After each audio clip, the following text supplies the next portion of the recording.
गोटे फूलकोबी की काटी नहीं जाइए 4 चम्मच दही आधा चम्मच धनिया पाउडर लंका पाउडर हल्दी पाउडर को मिक्स कर नौची तापर मुझे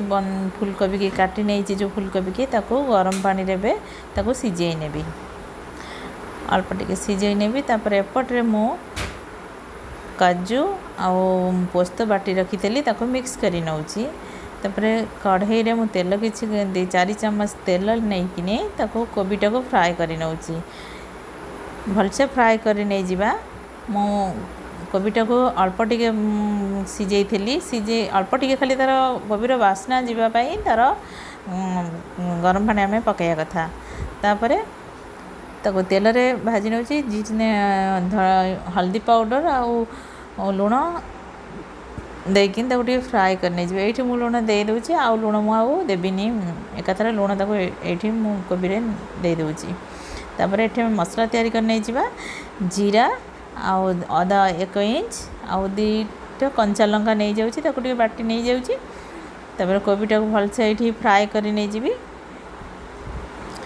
टे सिझला पंता ताको फ्राए कर नौची तापर ताको काढ़ी किने एबे मु बाटी रखी जो पेस्टा ता धरे पकई नौची कोबीटा को ताको 5 मिनट खंड ता धरे पकई नहीं कि रखी नबा ता धरे टे भलसे ये हो जिवो मैरिनेट हो जिवो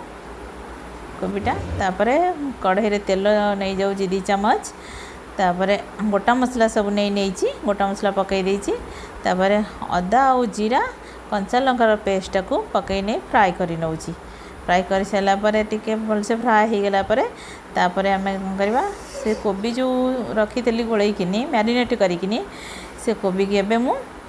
फूलकोबीटा को ताको दे दूची कढ़ई रे नहीं आउ टिके ताको भलसे फ्राए करनबा ताको भलसे फ्राए कर नहीं सारा पर तापर हो गलानी एबे ताको मु धनिया पत्र काटिकिनी तादरे दे दूची एमती करी खातु भल लगे बिना प्याज रसुन कार्तिक मास बोली आ मो चैनल को लाइक शेयर सब्सक्राइब करेंगे भल लगे कमेंट